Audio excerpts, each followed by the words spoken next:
Hi guys, welcome to Relufe TV, and of course this is where the eat is on, and of course entertainment is what? Sizzling. My name is AY with the double O, and of course this is another episode of Relufe BuzzZone. This is where we get to talk about everything entertainment, spicy, juicy stuff. This is where the eat is on, trust me. All of that trendy celebrity gossip, this is where we talk about it. Our takes, social media scoop, trendy or trashy, this is where you have it, right here on Relufe TV. My name is AY with the double O, and as usual, you know I'm going to be starting off with the gist zone.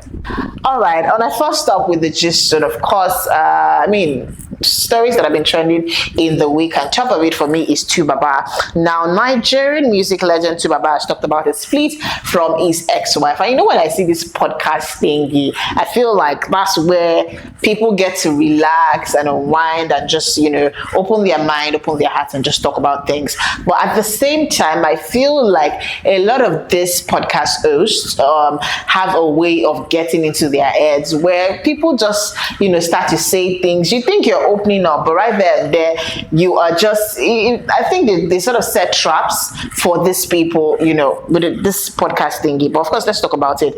Tubaba has talked about the fact that the relationship that he had with his ex-wife reached a point where continuing that relationship would mean emotional bondage for both parties. And he talked about Annie. He said she's an amazing person, and I like that as well. But he noted that some things were just beyond repair, and also he has advised against forcing the relationship that is not working.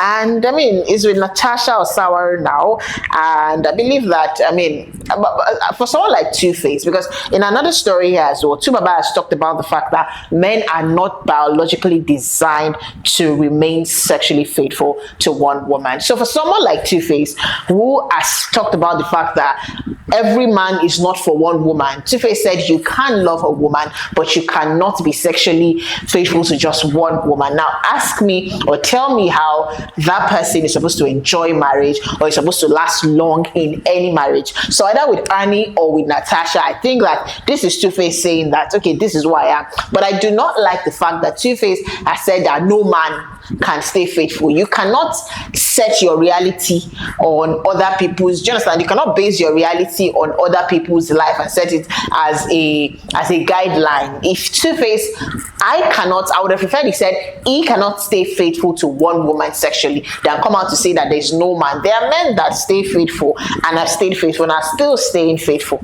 I want to believe so. All right. I mean, Two-Face also talked about, you know, sexual faithfulness and whatnot.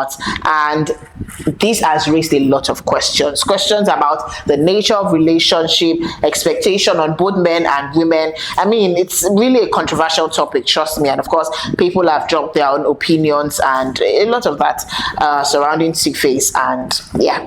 All right, on another stop here, Speed Darlington. Now, initially when the video about Speed Darlington talking about, you know, sleeping with 12-year-old came out, I would have thought, even as a joke, that is one insensitive thing to talk about.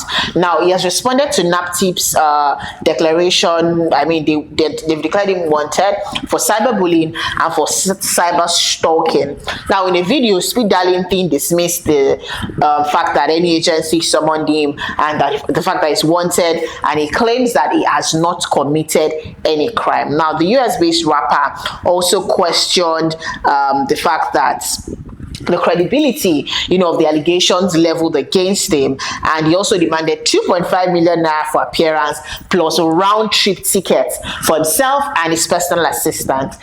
That's just unbelievable. By the way, he believes that NAPTIP is reacting to social media pressure and has no evidence against him. Now, the only evidence here is there's a video of you talking about this thing. He literally sat down. I don't know. It's like you set camera and you set camera and set yourself in a trap. Like, as a joke, like I said earlier, it's a very insensitive thing to talk about. We're talking about a 12-year-old.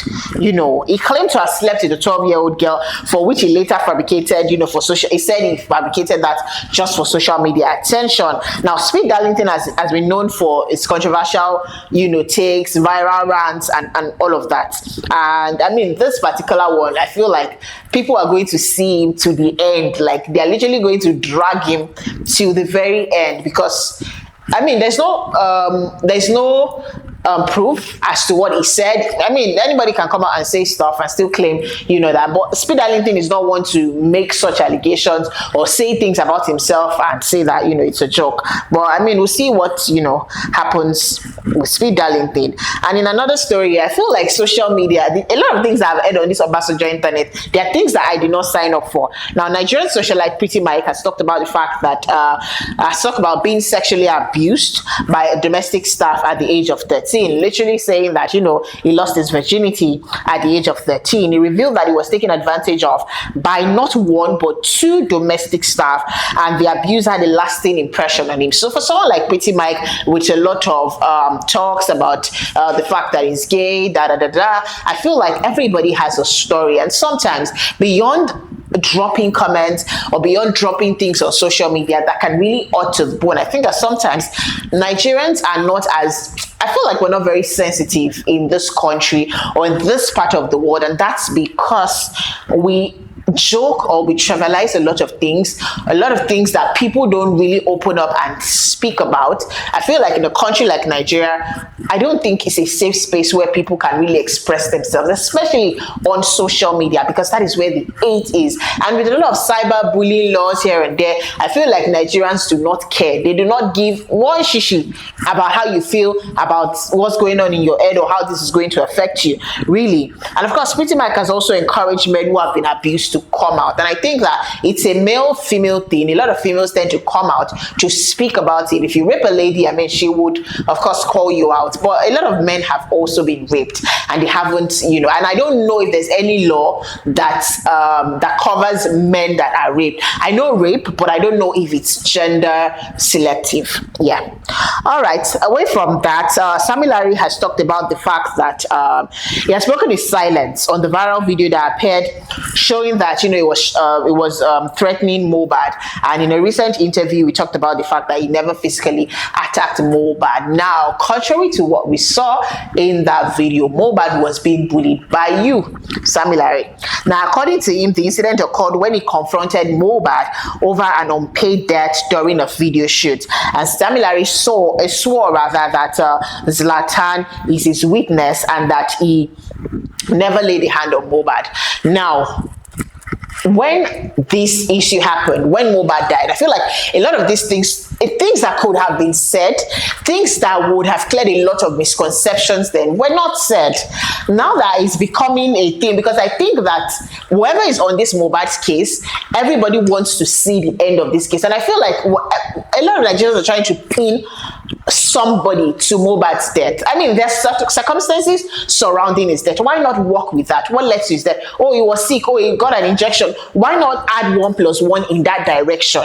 Because not that it wasn't a case of an assassination where, oh, I mean, he was shot or something. It would have made a lot of sense. But pinning, I understand that you can pin his mental health, the fact that he wasn't in a good state, to these people. But at the same time, let us face reality, what's on ground, and what led to his death, and leave a lot. I mean, if we start to dig into his past, there are even people that have done worse things to him that Sami Larry has done. Now, this does not exonerate Sami Larry from the crime, but he has talked about the fact that he never physically attacked Mohbad.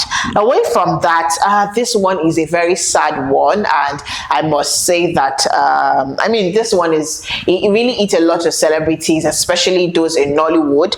They lost one of their own. Nollywood producer and actor Coyote Peters passed away in Canada, and the news was confirmed by his colleague Steve Onu, popularly known as Yo, and Yo stated that he's still trying to get more details, but I mean, his pictures are out there already flying and whatnot. Now, Coyote Peters was a graduate of English from the University of Lagos, and he started his career in the entertainment industry in the early 2000s. A lot of films that he was popular in he produced a lot of movies as well. The Twilight Zone, My Flatmates, Dream Job, and a whole lot of that. And Peters is regarded as a significant contributor to Nigeria's contemporary theatre and television space. And I say for one that I would not have known how useful or how important it was to the entertainment industry, particularly in the film space, up until he passed. May his soul rest in perfect peace. All right, our final stop here is that filmmaker Daniel Ademinokon has responded to his ex-wife Stella Damaso's recent comments about their divorce. Now, for those that do not know, Daniel was previously married to Doris Seaman, and then, of course, divorced and then got married to Stella Damaso's, whose marriage has also, hit the rocks. Now, in a resurfaced interview, Stella claimed that she learned about her divorce online, and Daniel Ademinokon has talked about the fact that, they've been divorced since year 2020 and a whole lot of that. Now, the question is, initially, Daniel and Stella, being married, I'll say some believe it's karma, because how do you marry a man with his child, knowing fully well that the mother of that child is alive? I mean, the basis of that marriage is wrong to start with. But of course, we're not here to judge or, talk about what should have been done wrong or what should have been done right. But Daniel has also given his side of the story. He has talked about the fact that his son was maltreated. And I think that, there's still a lot to be said. But at the end of the day, karma is real, guys. All right. He said they finalized their divorce in 2020. And since then, they've both moved on. And of course, I'll say the drama continues to unfold, with these two couples. And that's about it with this couple, rather. And that's about it on the Gist Zone. All right, next stop is a social media scoop. Now, what is that one post that got a lot of reactions, funny comments on social media? We want to talk about it. Now, this one here is from BC Alimi. Now, for those that do not know BC Alimi, I would not really say that he's not an important person, per se. He's an LGBTQ activist, meaning, he's gay and, LGBTQ. We all know what that stands for, I want to believe. Now, he has talked about his thoughts about his community. Now, he said that if you come for the LGBT people, they will bring you down and end your career. It is not a threat, it is a fact. He went on to further say, you might think it won't happen to you in Nigeria or Africa, but watch your back because the tide is changing. Now, I like that we're in Africa. To the best of my knowledge, there is no country yet that has legalized or has accepted being gay or being homosexual, and for that alone, I must say that now I'm not one to judge people on their choice of, on whoever it is that you're on, the sexual partners. I also want to believe that this is a choice, but at the same time, we're in a country where we find ourselves in the continent where things are sane, and I like that a lot of things are being censored and whatnot. But coming out to say that if you come for them, I think anybody can come for anybody.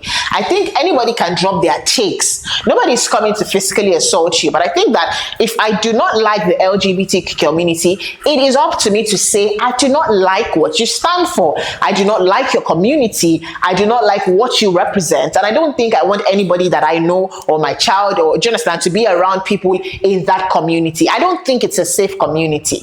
And the next person can think the same. It's not up to you to tell me or to educate me on what I should stand for or not. But talking about it with your chest wide open and saying that it's not a threat, if you come for them, I don't think they will bring you down. I feel like that's extreme, and that's the height of legality. Now, I'm also happy with the fact that it's not in Nigeria, because you cannot live in Nigeria and say this thing that you said. But of course, let's get to the comments from people. Now, the first one I'm seeing here is, you're the one always coming for us. Stay in your colored lane. Now, nobody is trying to box anybody, but I like that on their own, by their own, they have created a community for themselves, which is good. It's a safe space, it's a safe community for them. But walk with your community alone, and don't start to threaten people that do not believe in what you do. Another one here says, someone just dropped a laughing emoji. Another one here says, this one pass Igwe power. I beg, we get feral Airtel. Another one says, accept Jesus as your personal Lord and Savior and be free indeed. Someone says, well, you can say this because the country has failed us by letting you roam freely.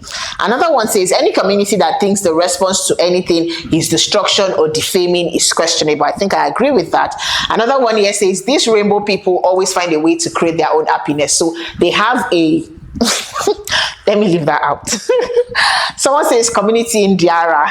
Someone says Chineke na Prekwesu. I'm not Igbo. I don't know what that means, but it's funny. Another one here says only God has the power to bring any man down. Yes, listen, we're enforcing the kingdom of God here on earth. We're pulling down every stronghold of rebellion, perversion, and deception over in the lives of the younger generation.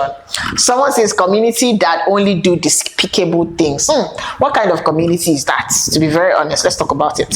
Someone says we are still fighting bad government, and this one is talking about gender and confused people. And the person has the emoji on the forehead like, hey, we're in trouble in this country. Someone says Omo Eshu, meaning child of the devil. Someone says always fighting himself. I mean, a whole lot of comments. I can't begin to read all. Another one here says Elesi Meta Morikon. So if you are not Yoruba, I don't know how to put that, honestly. But if you're Yoruba, please drop the meaning of Elesi Meta Morikon in the comment section. And if you understand what this insult means, but I know it's an insult, by the way. Someone says, now the Almighty go bring all of una debased minds down if una no repent from that una abomination. I mean, that's about it on the comments of this to this reaction or to this comment from BC Alimi. All right, that's about it on today's edition of Relufe BuzzZone. Please, if you want to talk about the gist, you want to comment, you have anything to say, drop it. The comment section is open. It's for you to comment. It's not for me. It's very long. The comment section is free. Freely I give to you. I'm giving you this just freely. All you need is your data, of course, to download the information or to watch this video that you're watching and tell me that you did not enjoy it, and I'll stop doing it. That's about it, guys. Don't forget, if you have any issues you want to talk about, the comment section is always open. Flood it with all your stories, all your gist, all your takes, what you think about Bisi Alimi, what he said and what's not. Let me know in the comment box. And of course, do not forget to like. If this is your first time viewing this video, please click the subscribe button. Of course, subscribe, and of course, you're going to get notifications of every video that drops, of course, on Relufe, from Relufe TV, on your phone or on your tab or any of your devices. My name is AY with the double O, and of course, I will be doing this again on another episode. Bye, guys.